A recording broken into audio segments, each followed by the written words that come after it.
அன்னைக்கு தான் சிலுவையில் அறையப்பட்டாரா தெரியாது, டேட் தெரியாது, டைம் தெரியாது. ஒண்ணு தெரியும், இயேசு எனக்காக மரித்தார், எனக்காக ரத்தம் சிந்தினார், என் இயேசு எனக்காக ஜீவன் கொடுத்தார்ன்றது நமக்கு தெரியும். அதுதான் இந்த சங்கீதக்காரர் இந்த 69ஆம் சங்கீதத்தில் எழுதுகிறார். தாவீது எழுதும் போது இப்படி எழுதுகிறார். கர்த்தருடைய பரிசுத்த நாமத்துக்கு ஸ்தோத்திரம். அவருடைய வீட்டை குறித்து உண்டான பக்தி வைராக்கியம். இன்னைக்கு தேவன் நமக்கு கொடுத்திருக்கிற செய்தியின் தலைப்பு என்னன்னா, பக்தி வைராக்கியம். தேவன் எதிர்பார்க்கிறது வெறும் பக்தி இல்லை, பக்தியிலே ஒரு வைராக்கியம் இருக்குது. அதுதான் ரொம்ப கஷ்டம். இப்ப இருக்க காலத்துல பக்தியை பார்க்கறதே கஷ்டம். பக்தினா நிறைய பக்தி இருக்கு. உலகத்துல எடுத்தீங்கன்னா புருஷ பக்தி, ராஜபக்தி, தெய்வ பக்தி, நிறைய பக்தி இருக்கு.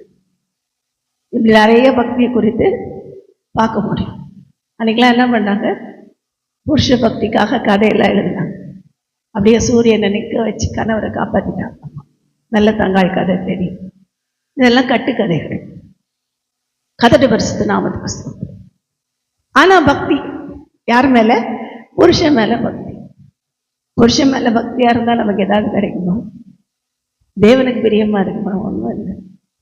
புருஷ பக்தி வீட்டில் வேணா சந்தோஷத்தை கொடுக்கும், வீட்டில் வேணா சமாதானத்தை கொடுக்கும்.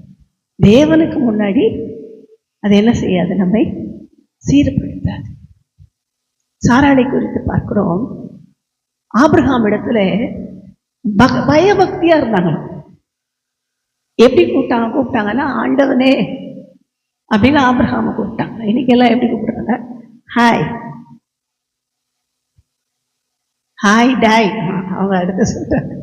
எப்படி கூப்பிடுறாங்க? கணவர் எல்லாம் டாய், வாடா, போடா. யாரு அண்ணன் தங்கச்சியா பார்த்தா கணவன் மனைவி தான். வாடா, போடா, உட்காருடா, அடி, இதெல்லாம் ஒன்றும் அடி பின்னிடுறாங்க வீட்டுக்காரர். இது ஒரு பக்தி. இந்த பக்தியை நம்ம எதோடையும் கம்பேர் பண்ண முடியாது. கர்த்தருடைய பரிசுத்த நாமத்துக்கு ஸ்தோத்திரம். இரண்டாவதாக நாம் பார்க்கிறோம், இந்த பக்தியை குறித்து நாம் யோசிப்போம் என்றால், அரசாங்கத்தின் மேல் ராஜபக்தி இருக்கும். சிலர் ராஜாவுக்காகவே வாழ்ந்து வாழ்ந்து மரித்த அமைச்சர்கள், புலவர்கள் உண்டு. ராஜா தான் கெதி. அவர் சொன்னதை அப்படியே செய்வாங்க, மாத்தி செய்ய மாட்டாங்க. ராஜா சொன்னா அப்படியே நடக்கும். தெனாலிராமன் கதை எத்தனை பேருக்கு தெரியும்? தெரியாது. ராஜா சொல்லிட்டாரு. ராஜாவுடைய ரொம்ப நெருங்கின மந்திரி சொன்னாருன்னு சொல்லிட்டு அவங்க அப்பா, ராஜாவோட அப்பா கனவுல வந்து தெனாலிராமன் உயிரை கொடுத்தாதான் நான் சந்தோஷமா இருப்பேன்னு சொல்லிட்டாரு. உடனே ராஜாவுக்கு என்ன வந்துருச்சு, எப்படியாவது எங்க அப்பாவை சந்தோஷப்படுத்து, தெனாலிராமனை கொலை பண்ணாலும் பரவாயில்ல. இவ்வளோ பக்தியா, ராஜாவிடத்துல பக்தியா இருக்கிற தெனாலிராமனை கொலை பண்றதுக்கு என்ன பண்றாரு? ஆயத்தமாயிட்டார் விஜயநகர பேரரசர். இந்த ராஜபக்தி என்ன பண்ணோம், எங்க கொண்டு போய் நிறுத்தனே தெரியாது. ஷாஜகான் கட்ட சொன்னார் தாஜ்மஹால், நல்லா கட்டினார் அந்த என்ஜினியர், அழகா கட்டி கொடுத்துட்டார். ஷாஜகான் என்ன பண்ணாரு, கட்டினதுக்கு மெச்சினேன்னு சொல்லி பிரைஸ் கொடுக்கல, அவரோட கட்ட விரல காலி பண்ணிட்டார். கதிரபதி ராஜபக்தி என்ன பண்ணோம், எப்ப நம்ம பிரச்சனையில மாட்டி வைக்கணும்னு தெரியாது. இப்ப ராஜபக்தியும் வேஸ்ட். ஆனா ஒண்ணு இருக்கிறது, தெய்வ பக்தி. இந்த தெய்வ பக்தியிலும் தேவதா பக்தின்னு ஒரு பிரிவு இருக்கு, தேவன் மேல் வைத்திருக்கிற பக்தி என்ற ஒரு பிரிவு இருக்கு. வேதத்துல வாசிக்கிறோம். பவுல் சொல்லும்போது சொல்லுகிறார், எபேசியருக்கு எழுதின நிருபத்துல நீங்க வீட்டுல வாசிக்கோங்க, 17, 18 அதிகாரங்களை வீட்டுல போய் வாசிக்கோங்க. எபேசு பட்டணத்தாரை பார்த்து பவுல் சொல்லுகிறார், எவ்விதத்திலாகிலும் நீங்கள் மிகுந்த தேவதா பக்தி உள்ளவர்கள் என்று காண்கிறேன். எப்படி பார்க்கிறாரு? உங்களுக்கு நிறைய தேவதைகளை தெரியும், எல்லாத்தையும் வணங்கிட்டு இருக்கீங்க. எப்படிதான் வணங்குறீங்க? பக்தியோட தான் வணங்குறீங்க. இன்னைக்கு நம்ம தேசத்துல இருக்கவங்க கூட எப்படிதான் வணங்குறாங்க? 33 கோடி தேவதாக்கள், ஒன்னும் கடவுள் கிடையாது. 33 கோடி தேவர்கள் எல்லாத்தையும் வணங்குறாங்க. மிகுந்த தேவதா பக்தி உள்ளவர்கள். ஏன் வணங்குறாங்களே தெரியாம வணங்குறாங்க. ஆனால் அது என்னது? தெய்வமற்றவை. இந்த தேவதா பக்தி உள்ளவர்களை பார்த்து பவுல் எப்படியெல்லாம் சுவிசேஷம் அறிவித்தார்னு பாருங்க. அது நமக்கு பிற்காலங்களிலே மற்ற தேவனை அறியாத தேவதா பக்தி உள்ளவர்களுக்கு சுவிசேஷம் அறிவிக்க உதவியா ஆரம்பிக்கும் போதே ஆரம்பிக்கிறார். பூமி எங்கும் யாவரையும் ஒரே ரத்தத்தினால் தோற்ற பண்ணின தேவன் என்ன ஒரு இன்ட்ரோடக்ஷன் தான். கர்த்தருடைய பரிசுத்த நாமத்துக்கு ஸ்தோத்திரம். பூமியில இருக்க அத்தனை பேரையும் என்ன பண்ணாரா? இது எங்கேயே எந்த புத்தகத்திலும் இல்லாத ஒரு பெரிய ரகசியம். தேவதா பக்தி உள்ளவருக்கு சொல்லுகிறார். இந்து புராணத்தை எடுத்து பாருங்க, அதுல இருக்காது. மகாபாரத ராமாயணம் எடுத்து பாருங்க, இருக்காது. மணிமேகலை சீவக சிந்தாமணி எடுத்து எதுலயும் இருக்காது. அதே நமக்கு கொடுக்கப்பட்ட இதிகாசங்கள் புராணங்கள் ஒன்று இருக்கிறது. இதிகாசம் வேற, புராணங்கள் வேற. நமக்கு கொடுக்கப்பட்ட புராணங்கள் ருக்வேதம், சாம வேதம், அதர்வன வேதம். இதை எடுத்து படிச்சீங்கன்னா அதுல எழுதியிருக்கும். ஏன்னா அது எழுதப்பட்ட காலம் வேறே, அதை எழுதினவர்களுடைய தரிசனம் வேறே. அவங்க இயேசுவை குறிச்சுதான் எழுதியிருக்காங்க, அவங்க தேவதைகளை குறித்து எழுதவில்லை. இயேசு பிறப்பாருங்கிறத தான் எழுதியிருக்காங்க. அதுதான் நமக்கு தெரியும். ஐயர் மந்திரமா சொல்றாரு, விருட்ச சூலாய நமக, கன்னி சுத்தாய நம்ம கன்னி சுத்தாய நமகனா கன்னியின் வயிற்றில் பிறந்தவரை உண்மை நமஸ்கரிக்கிறேன். இவங்க சொல்ற எந்த தேவதாவாது கன்னியின் வயிற்றில் பிறந்துச்சா? இல்லை. எந்த விருட்ச சூலம்னா விருட்சத்துல பலியானவரே. எந்த தெய்வமாவது விருட்சத்துல பலியாச்சா? இல்லை. அறியாமலேயே அதை சொன்னாலும் அவங்களுக்கு தெரியல. தெரியாததுனால அவங்க என்ன செய்யறாங்க? தேவதாக்களை ஆராதிக்கிறாங்க, தேவதைகளை ஆராதித்து கொண்டு வந்தார்கள். ஒருவேளை நாம ஒரு காலத்துல அந்த தேவதைகளை ஆராதித்தோம். ஆனா இன்றைக்கு தேவன் என்ன செய்தார்? அறியாமையுள்ள காலங்களில் தேவன் காணாதவர் போல இருந்தார். காலம் நேரிட்ட போது தேவன் நம்ம என்ன செய்கிறார்? எங்கும் உள்ள யாவரும் மனம் திரும்ப வேண்டும் என்று அவருடைய சுவிசேஷத்தை அனுப்பி கொண்டிருக்கிறார். அப்படிதான் இன்னைக்கு நமக்கு சுவிசேஷம் அறிவிக்கப்பட்டிருக்கு. அப்படிதான் இன்னைக்கு நாம் ஒன்று கூடியிருக்கிறோம். எங்க அம்மா பக்தியினால, எங்க அப்பா பக்தியினால இல்ல, தேவன் நம்மேல் வைத்த கிருபையினாலே நம்மை தமக்காக தெரிந்து கொண்டார். இந்த தெய்வத்தின் மேல நமக்கு என்ன இருக்கும்? ஒன்றான மெய் தெய்வத்தின் மேல் பக்தி மாத்திரம் அல்ல, பக்தி வைராக்கியம் இருக்க வேண்டும். பக்தி வைராக்கியம் அப்படின்னா என்ன அர்த்தம்? அப்படின்னா என்ன அர்த்தம்? வைராக்கியம்னா என்ன அர்த்தம்? சில சொல்லுவாங்க, நான் அவன்கிட்ட பேசவே மாட்டேன், ஒரே வைராக்கியமா இருப்பாங்க.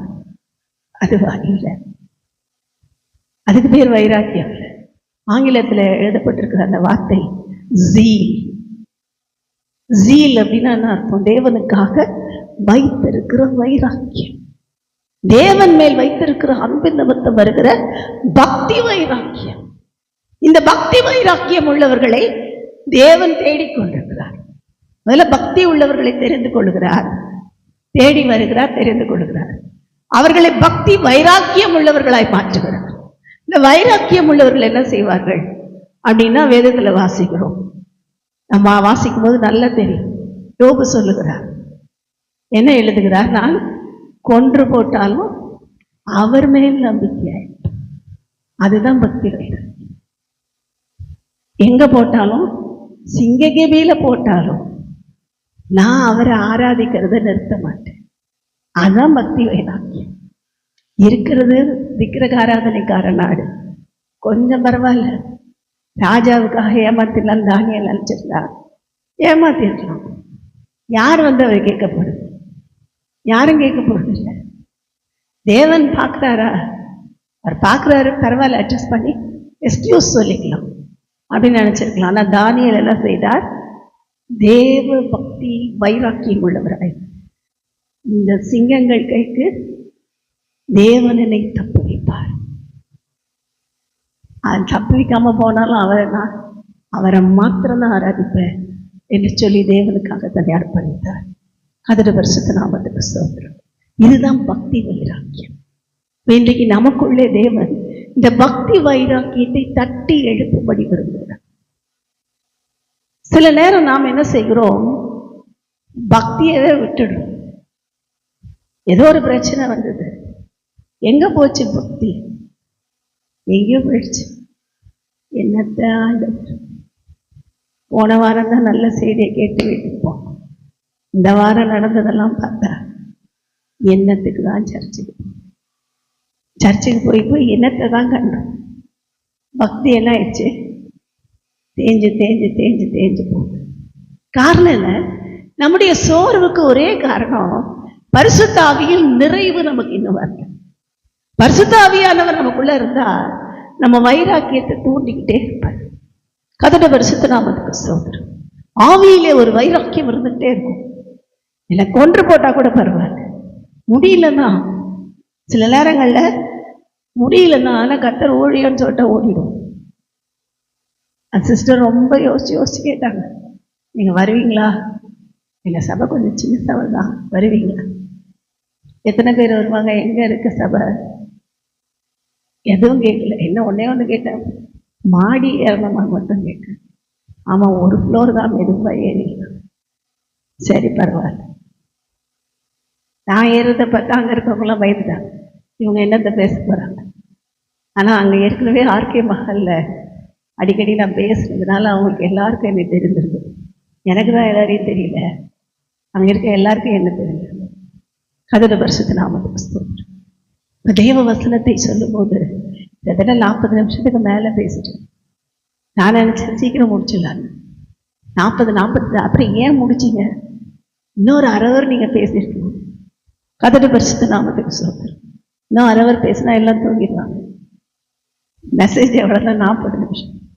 கதட பரிசுத்த நாமத்துக்கு ஸ்தோத்திரம். அப்போ என்ன ஆயிடுச்சு? பக்தி வைராக்கியம். நம்ம போய் அதில் மூச்சு வாங்க ஏறி நமக்கு ஏதாவது கிடைக்கும் நான் போகிறோம்.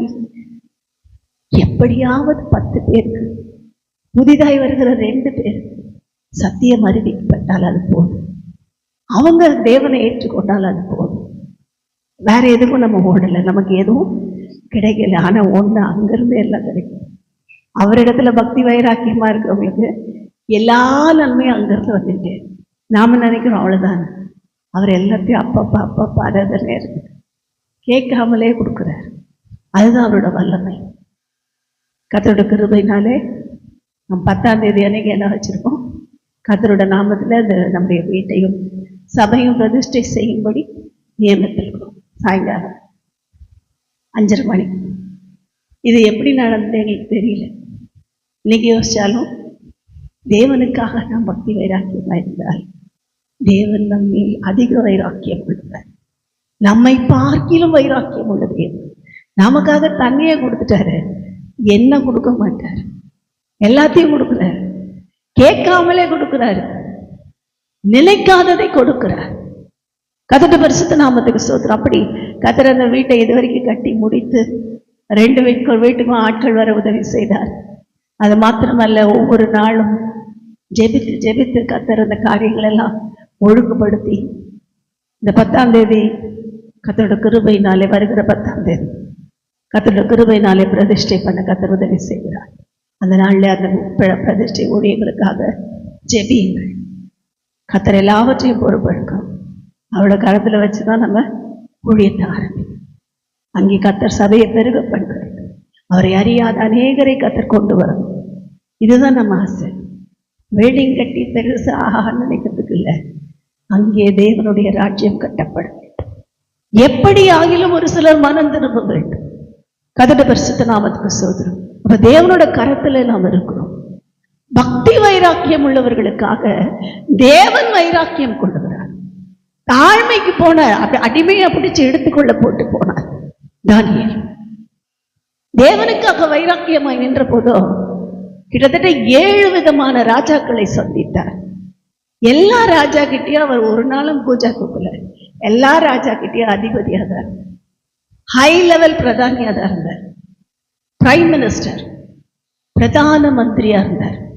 இங்க இருக்க பிரைம் மினிஸ்டர் மாதிரி இல்லை, ஊழல் செய்யாத நல்ல ஒரு பிரைம் மினிஸ்டர் இருந்தார். கதட்ட பரிசுத்த நாமத்துக்கு ஸ்தோத்திரம். அப்போ என்ன செய்கிறார்? பிரதான மந்திரியாய் தேவன் வைத்தார். அடிமையா கொண்டு போகப்பட்டவன் அவ்வளவு பெரிய லெவலுக்கு உயர்த்தப்படுகிறது அவ்வளவு சுலபம் அல்ல. எதிர்ப்புகள் இருந்திருக்கும். நம்ம இன்னைக்கு சாட்சி சொல்ல முடியும். நம்ம மேல ஏறணும், கீழே எடுத்து விட 10 பேர் இருப்பாங்க. ஒரு கால் அப்படி மேலே ஏறும்போது 2 பேரும் எடுப்போம், இன்னும் கொஞ்சம் ஏறும்போது பிடிச்சி எடுப்போம். எப்படியாவது இவங்க கீழே தள்ளணும். வேலை செய்கிற இடத்துல, குடும்பத்தில், அக்கம் பக்கத்தில், எல்லாத்துலேயும் இப்படிதான் இருப்பாங்க. ஆனால் நம்மை எல்லாவற்றிலும் உயர்த்துகிற தேவன் கூட இருக்கிறதுனால நம்முடைய ஞானம், புத்தி, சாதுரியம், அறிவு, பணம் எதுவும் உதவாது. இந்த பக்தி வைராக்கியம் நம்மை பட்சிக்க வேண்டும். தேவனுடைய வீட்டை குறித்து உண்டான பக்தி வைராக்கியம், அதை தான் தேவன் எதிர்பார்க்கிறார். கர்த்தருடைய பரிசுத்த நாமத்துக்கு சோதரர். அவரோட வீட்டை குறித்து ஒரு பக்தி வைராக்கியம் நம்ம ஒவ்வொருத்தருக்குள்ளேயும் இருந்தா நம்முடைய வாழ்க்கை வித்தியாசமா இருக்கும். நம்ம நினைக்கிறதற்கும் வேண்டிக் கொள்ளுகிறதற்கும் மிகவும் அதிகமாய் கிரியை செய்யும். யோசிக்கிறதுக்கு முன்னாடியே கொடுத்துருவாரு. நான் ஆண்டவரை யோசிக்க கூட இல்லை. எப்படி கொடுத்தார் தெரியாது. நம்ம யோசிக்க கூட மாட்டோம். உடனே வந்து எல்லாத்துலயும் அப்படி செய்வார். ஒருவேளை போராட்டம் வருது, பிரச்சனை வருது, அப்பயும் துதிக்க துதிக்க என்ன ஆகும்? அந்த பிரச்சனையில நமக்கு உதவி செய்வார். இந்த போராட்டத்துல நம்ம என்ன செய்வார்? தூக்கி எடுப்பார். ஏனென்றால் வேதம் சொல்லுகிறது, பாடுகள் மத்தியில தான் பரமராஜ்யத்தை சென்று அடைய முடியும். அதுக்கு தான் பாடுகள். நம்மை சோர்வுபடுத்த அல்ல. பாடுகள்லையும் பக்தி வைராக்கியமா இருக்கிறவங்கள கர்த்தர் நடத்துகிற தேவன், ஆசீர்வதிக்கிற தேவன், உயர்த்துகிற தேவன். அவரோட கருத்துல இந்த நாள்ல நம்ம ஒப்புக்கொள்வோம். கர்த்தர் நம்மோடு கூட நிச்சயமாய் பேசியிருக்கிறார். அவரை குறித்த பக்தி வைராக்கியம் நம்மை பட்சிக்க வேண்டும். அவரை குறித்த பக்தி வைராக்கியம் நமக்குள்ளே கொழுந்து விட்டு எரிய வேண்டும். அப்போஸ்தலனாகிய பவுல் சொன்னது போல அந்த தேவ அன்பு நம்மை நெருக்கி ஏவுகிறதுனால உயர்வானாலும் தாழ்வானாலும், மரணமானாலும் ஜீவனானாலும், வேறெந்த சிருஷ்டியானாலும் கிறிஸ்துவில் உள்ள தேவனுடைய அன்பை விட்டு பிரிக்க மாட்டாது என்று நான் நிச்சயத்திருக்கிறேன் என்று சொன்ன அந்த வைராக்கியம் இன்னைக்கு நமக்குள்ளே பற்றி பிடிக்கும் போது தேவன் நம்மை கொண்டு பெரிய காரியங்களை செய்வார். நமக்கு பெரிய காரியங்களை செய்வார். அவருக்கு எல்லா மகிமையும், எல்லா துதியும், எல்லா கனமும் உண்டாவதாக. ஆமென்.